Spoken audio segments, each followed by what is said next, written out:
nutshell, a bit of historical background, just so that you know why Haiti is so important. In a way, Haiti is ground zero for political, racial, economic oppression, and also for hope and the possibilities of the human spirit. As many of you may know, the island of Haiti is where Columbus landed 500 years ago.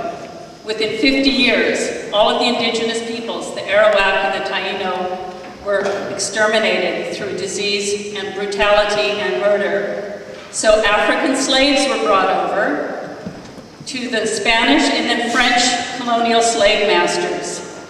For the next 300 years, Haiti was the scene of some of the worst slave brutality, and it's the colony that produced the greatest wealth for France. So the next time you see pictures of Paris or travel there and think, oh, what a beautiful city, just know that the beauty of Paris was built at the cost of the blood and sweat of Haitian slaves.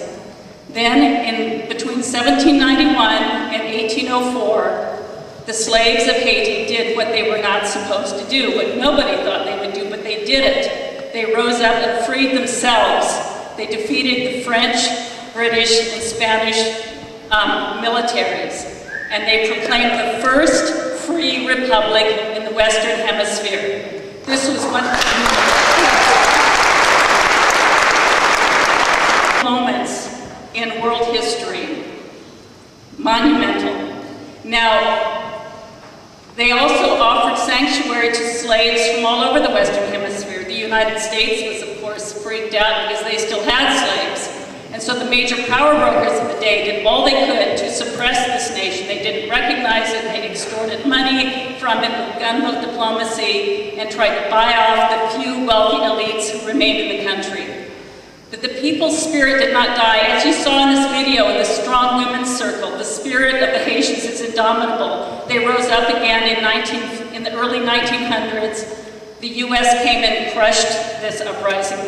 The Marines occupied Haiti for 20 years, and then the U.S. supported a series of dictatorships. In the late 1980s, again, the people rose up to continue what they got started 200 years ago, to rise up and take care of themselves, meet all of their social needs, and insist that we too are human beings. We deserve housing, health care, education, and all of that. Under the leadership of Jean-Bertrand Aristide, they swept in a movement called Lavalas. He was swept into office, elected overwhelmingly in 1990.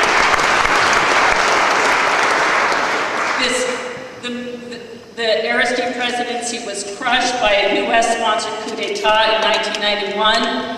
Followed 3 years of severe repression. Then in 94, he came back. The Lavalas movement was as strong as ever, though severely hampered by the international institutions. For the next 10 years, there was some progress. They did huge strides in promoting education, healthcare, etc. And then again, the movement was crushed through the coup d'etat of February 29, 2004, sponsored by the US, France, and Canada. Followed another couple of years of severe repression, which many of us have witnessed. There was an election just last February, and now there is a popularly elected president, René Préval, who is also part of this popular movement. Yet there still remain many challenges and many complications, which you'll hear more about from our speakers tonight. First, I'm happy to introduce Sister Maureen Dyden of this East Bay Sanctuary Covenant, who was with me and several others on a delegation to Haiti to attend the 3rd International Solidarity Conference there just a couple of weeks ago. We had people from the United States, and also we were very pleased to be joined by Jacques Depochin and Pauline Winter of the Ota Benga Alliance for Peace, Healing, and Dignity in the Democratic Republic of Congo. And their presence brought all sorts of wonderful possibilities for solidarity with Haiti, not only with nations around the Western Hemisphere, North America, but also Africa, which the Haitians were very excited about.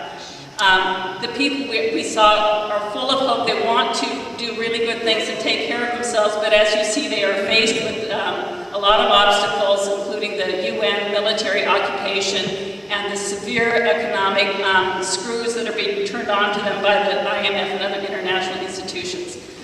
As Brian said, we in the Haiti Action Committee, and really all of us, owe a great debt of gratitude to some of the brave journalists and commentators who have really kept the voice of the Haitian people alive during tough times since the last coup.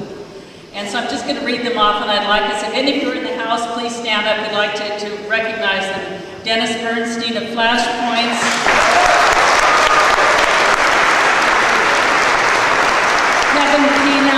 Kevin Pina of the Haiti Information Project. Wanda Xavier and all of the staff at the San Francisco Bayview.